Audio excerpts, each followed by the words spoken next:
بلوچستان کے ضلع سوراب سے ہمارے نمائندہ سراج احمد بلوچ کی رپورٹ کے مطابق حالیہ دنوں محکمہ صحت ضلع سوراب میں 160 پوسٹوں پر آرڈرز جاری کر دیے گئے تھے، جن میں ڈگری یافتہ نوجوانوں کو چھوڑ کر جعلی ڈگری ہولڈرز کو تعینات کر دیا گیا۔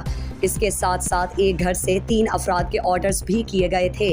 اس ظلم اور ناانصافی کے خلاف سوراب کے میڈیکل ٹیکنیشین اور دیگر فیلڈز کے ڈگری ہولڈرز اور تجربہ کار نوجوان ہاتھوں میں جھاڑو لے کر انوکھا احتجاج کیا، اور اس موقع پر نوجوانوں نے کہا کہ محکمہ صحت میں ایسے لوگوں کو تعینات کیا گیا تھا جو کہ شارٹ لسٹ بھی نہیں ہوئے تھے۔ اس ظلم اور ناانصافی کے خلاف سوراب تعلیمی یافتہ تجربہ کار نوجوانوں نے اپنے تعلیمی اسناد جلا دیے۔ اس کے بعد اس ظلم کے خلاف آج ایک ریلی نکالی گئی۔ مزید اس طرح کے ظلم و ستم کے خلاف ہم یکجا ہو کر مقابلہ کریں گے۔ مزید چیف سیکرٹری بلوچستان سے اس ظلم اور بندر بانٹ کے خلاف نوٹس لینے کی اپیل کی، اور کہا کہ جب تک ہمیں انصاف نہیں ملے گا تب تک یہ احتجاج مختلف رخوں سے جاری رہے گا۔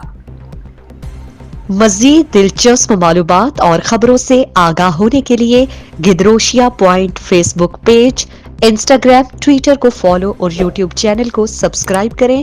بیل آئیکن بٹن دبانا نہ بھولیں